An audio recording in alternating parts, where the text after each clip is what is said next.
going through healing and recovery from abuse and stuff is up and down, random triggers and stuff. But I found the notebook and it's not really triggering. I guess it is triggering me a little bit. And I'm feeling some hidden. I guess I'm feeling grief and mourning for the person that I was in that situation and how I was being treated, and I feel so bad for her. So like the reason why I keep talking about it and the reason why it's important to me to like share my story is because when I was first in it for 6 months, I didn't know I was being manipulated.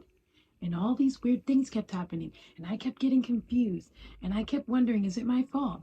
And then I would be like, oh, I must have misremembered. It wasn't me. I was being manipulated, but I didn't understand or know what gaslighting was. I had no knowledge of it. Nobody ever directed me and let me know how to protect myself. Nobody. Now I'm freaking trying to do it because I want to help the people that are out there that are like I was, or I didn't have any guidance. I had no knowledge of that. And then just like going into something so trusting and loving and open and kind of naive and whatever, like it's, I want to help other people prevent being in the situation I was, or people that are in it like I was and not can't figure out why they're going crazy, why everything keeps going wrong, but they're working with their partner to get through things. All of the meanwhile, it's their freaking partner doing the things. Let me explain to you how deep the gaslighting was. So I was working super hard to like maintain the relationship while he was constantly like mind effing me. He's an expert with his words. Expert. I respect that level of deception. Very highly expert. But I'm smarter than him. And well, it took time to learn, but so I was trying super hard in the beginning, and then I would do research, listen to podcasts, like we would talk and work things out, but it was really just him flipping things around and I don't know, somehow getting it all confusing sounding so that I could agree that he was right and it was my fault. So I made a gratitude list. It says Shay's, my ex's name, gratitude list. Listen to this. This is how bad the gaslighting, deception, like mind control shiz was in the beginning because I didn't know and I really trusted him. Number one, I am grateful for the immense amount of patience you've shown in the beginning and even now, and in parentheses, for some reason, question mark, with me, even though I've been so toxic and hard to deal with. Thanks.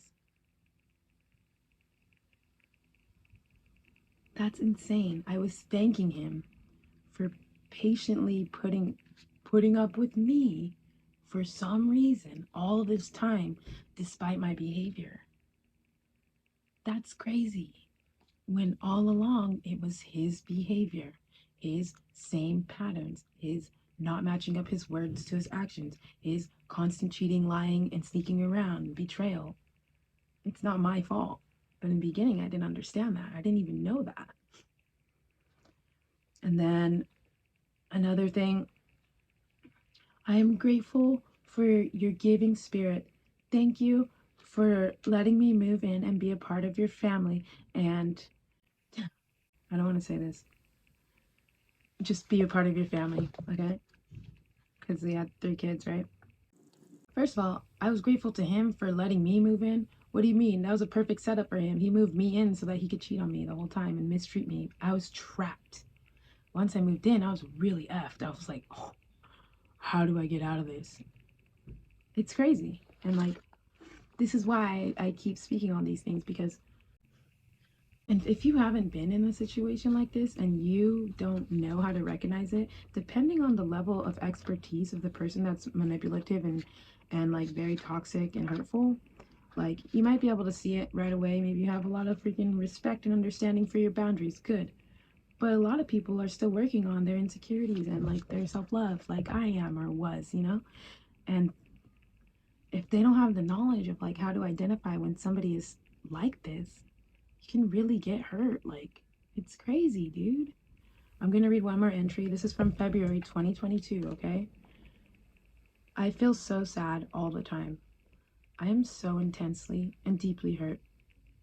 I must emphasize, I am so intensely and deeply hurt. I cry every single day, and the last few days, I actually weep and mourned. I cry so much that I don't even go home. I continue my life as a weird gypsy, and I'll go to a park or a parking lot or somewhere that I can just be alone and be able to cry and get out the sadness without people knowing. That feeling of isolation with nobody to understand you, with people that just say, well, why don't you just leave? And not understanding the intricacies of abuse or a freaking trauma bond, you know, or even like the dangers of leaving an abuser. It was so isolating. It was so isolating. And I felt very, I was just, I don't know, alone. And everybody was just like upset with me for not just leaving. And like, I want to be a source of like help and encouragement for those that are in it. Like, it's okay. You're doing the best you can, and you can't just leave sometimes. Sorry, I didn't think I was gonna cry. Come on. I got feelings to process later.